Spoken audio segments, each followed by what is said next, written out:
Another Behind the Sermon. This is Sean, joined today by Pastor Steve. What's up, Steve? Not much. How are you, Sean? I'm doing a lot better. Glad to be back. You remember I was sick? You didn't have a voice last week. No voice. You were behind the camera. Yep. Cameraman was over here. Yep. Yeah, it was fun. It was nice to get Jason up here, but we're back to the kind of normalcy. So you finally did it. We did it.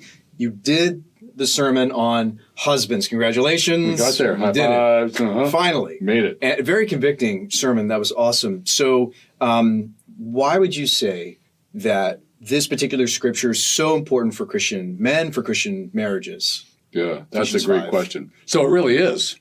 I mean, it's seriously important because so much depends on what kind of a head of the home the guy is, right? So if he's wise and principled and, et cetera, has the fruit of the Spirit, he's loving about it, he's beneficent about it, then good chance that the wife and the kids will be blessed. Life will be good. But if he's not, if he's like that guy in last week's sermon, the only thing the kid ever heard his father say was, "Kid, beer me." Beer me, yeah. Yeah, I mean, that's horrible, just horrible. And the dramatic effects of that in that young man's life and as he grew up and so on. So much depends on the character and the quality of the guy who God says, you're the responsible party. Make it all good. You're the head. I'm putting it on you. You got to lead this thing so everybody's blessed, everybody's healthy and all that. So much depends on him. And I really meant it when I said in the sermon, what would you feel about this? Like, man, I would be trembling if I'm a Christian woman and I'm about to say, yes, I do. And what that means is he will be, for better or for worse. You say those words, right? In the ceremony, for better or for worse, he will be my head.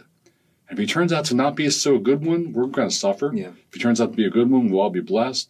There's just so much depends on that. So, ladies, check them out real well before you say I do, huh? And I think what the tragedy is maybe so many Christian women in the States or just in the world at large, they're not getting that good, solid theology doctrine preached to them. And so maybe they don't look for that in a guy. Maybe they're not even looking for, I mean, there's rampant marriages that are just, they're not two believers even. Yeah. So they don't even know Thinking about this stuff at all. that he's going to have that kind of role in her life. Yeah. Maybe they think otherwise. He really does. It's even true, like we know this from statistics, from data that say, for example, if you have a son and he's in school, he will perform way better in school if he has a father in the home, and more so, if the father ever says to him, "What about your homework, kid? You doing your homework? Let me see. What grade did you get?" If dad shows some interest in the son or daughter's education, they'll do way better in school. So the presence of that head, so much depends on it. May the Lord make us good heads of our homes. Yes. We're out of time.